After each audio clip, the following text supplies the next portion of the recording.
Hello, good morning mga lalabs, mga vayots, magandang hapon Pilipinas, Luzon, Visayas, and Mindanao at sa mga kapwa ko din po OFWs around all the world, good morning. Pag-uusapan natin ngayon, nagsiiyakan ng mga animal sa Palakanyang Palace, yung mga baboy doon, yung mga balasubas ng mga demonyong durugista, yung mga demonyong singhotero, pumalag sa sinabi ni dating Pangulong Duterte noong rally sa Cebu na ayon kay dating Pangulong Duterte, sinasabi niya si Marcos Jr. is veering towards a dictatorship. I beat you. Hindi na siya bababa sa pwesto. Yes, yun yung game plan nila dyan eh. Bongbong Marcos para sa 2025 presidente, 2028 Martin Romualdez, kaya ginigipit si Sara Duterte. Kaya inobos ni Limas, ni Martin at ni Bongbong Marcos ang 4.1 trillion pesos or 65% ng budget sa 2025 dahil ayon kay Amy Marcos, 1 trillion ang gagastusin ni Martin Romualdez para rekidahin para trabahoin si BP Sara, pabagsakin. Mula yan sa bunganga mismo ni Amy.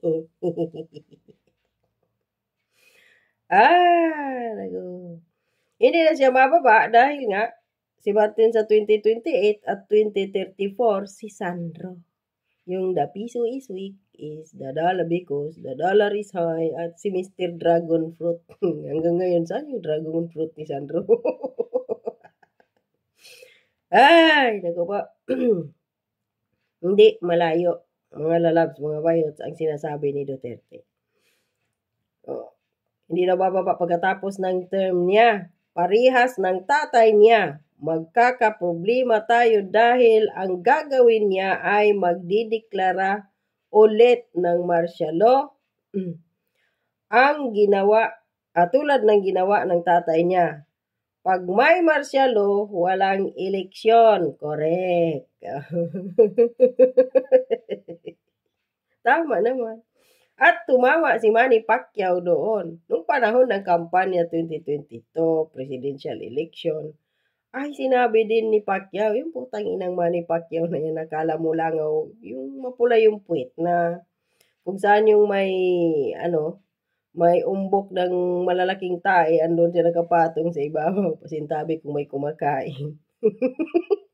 Ganyan si Manny. Walang paninindigan ng kanyang pagkatao. Sip-sip ang putang ina. Sanabi, alam na niya na magmamarsyalo si Marcos. Pero nasan ba ngayon si Manny Pacquiao? Nasa line-up ng taong magmamarsyalo. Ganyan katarantado si Manny Pacquiao at kabobo, kawalang hiya. Ay, naku po, Manny.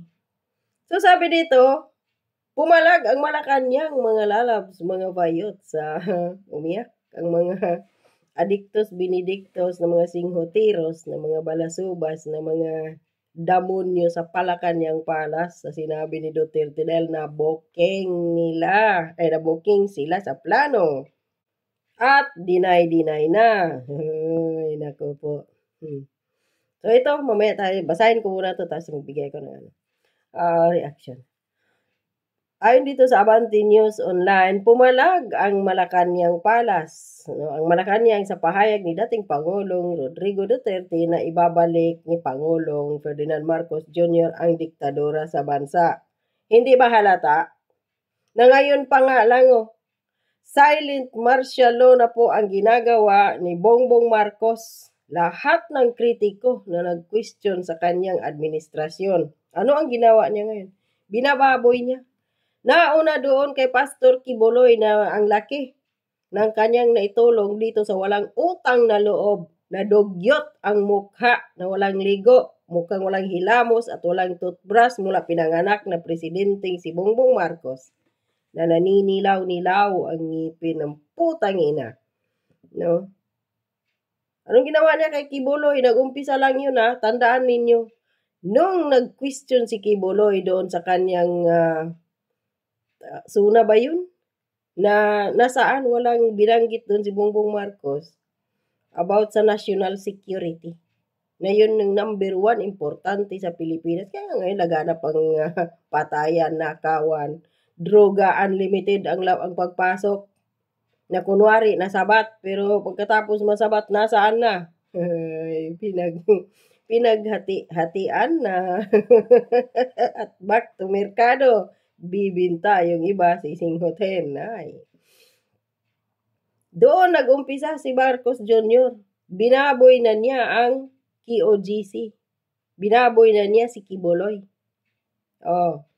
Kahit ganun man si Marcos Sr., mamamatay tao, diktador, number 1 kawatan na politiko sa buong mundo. Nasa world record yan ng ilang dekada.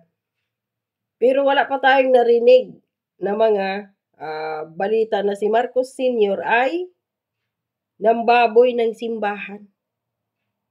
Mas masahol si Bongbong Marcos kaysa kanyang ama mula sa pagnanakaw, mula sa panggigipit sa mga tao na kritiko niya. Pati vloggers pinag-iinitan. Kamakailan lang si John Abenes.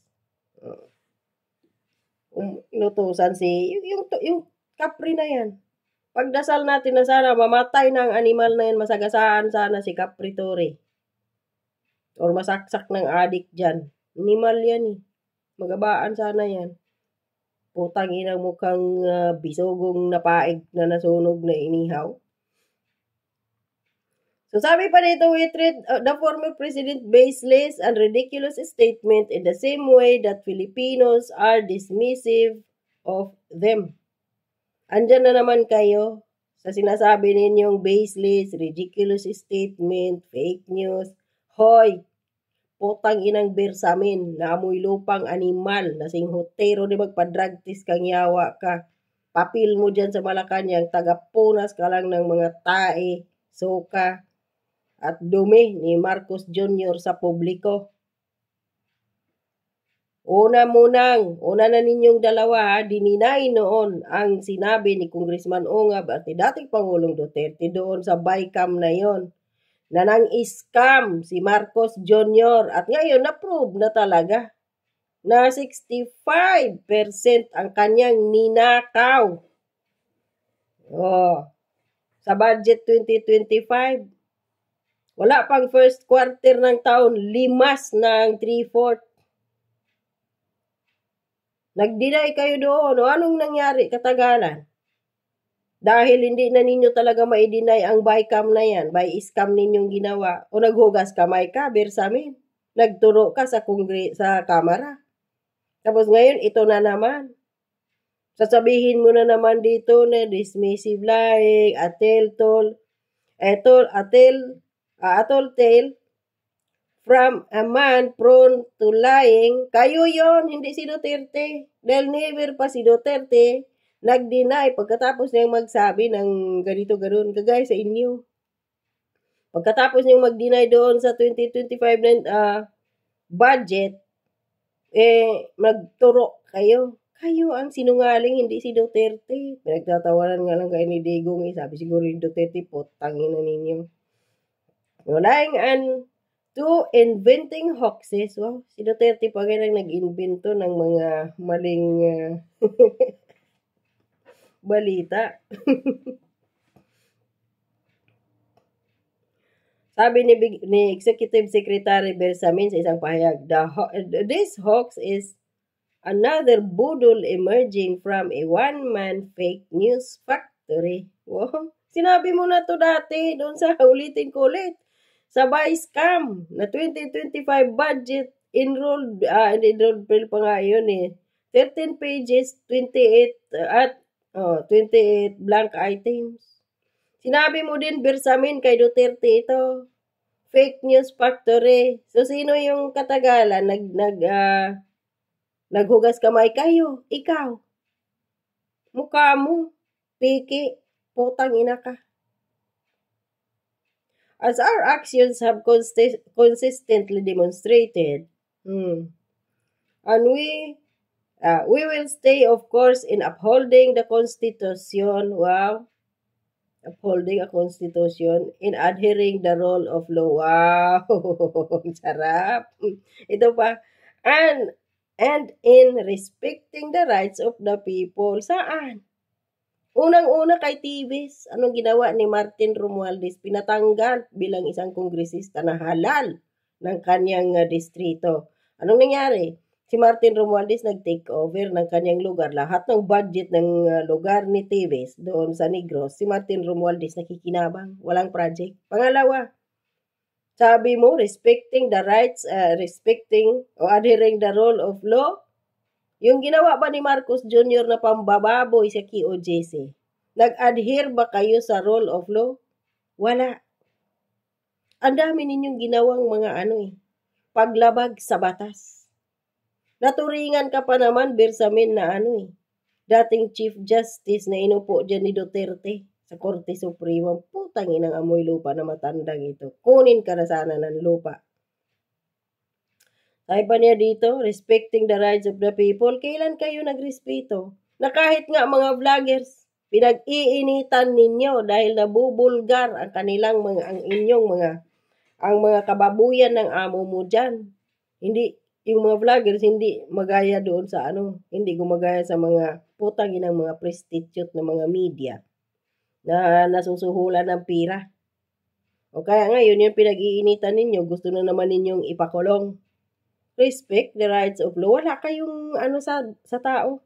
Wala kayong pagrespeto sa tao, sa taong bayan, sa kanilang mga rights. Hey, nako po naman. Animal na to. Mga sinungaling kayo talaga. Siyakan kayo ngayon. Sumagot lang naman si Duterte sa tama dahil galing siya sa Malacanang. At marami siyang kilala dyan sa armed forces, sa mga military, sa mga police na may intelligence. O yan. Hindi na kayo?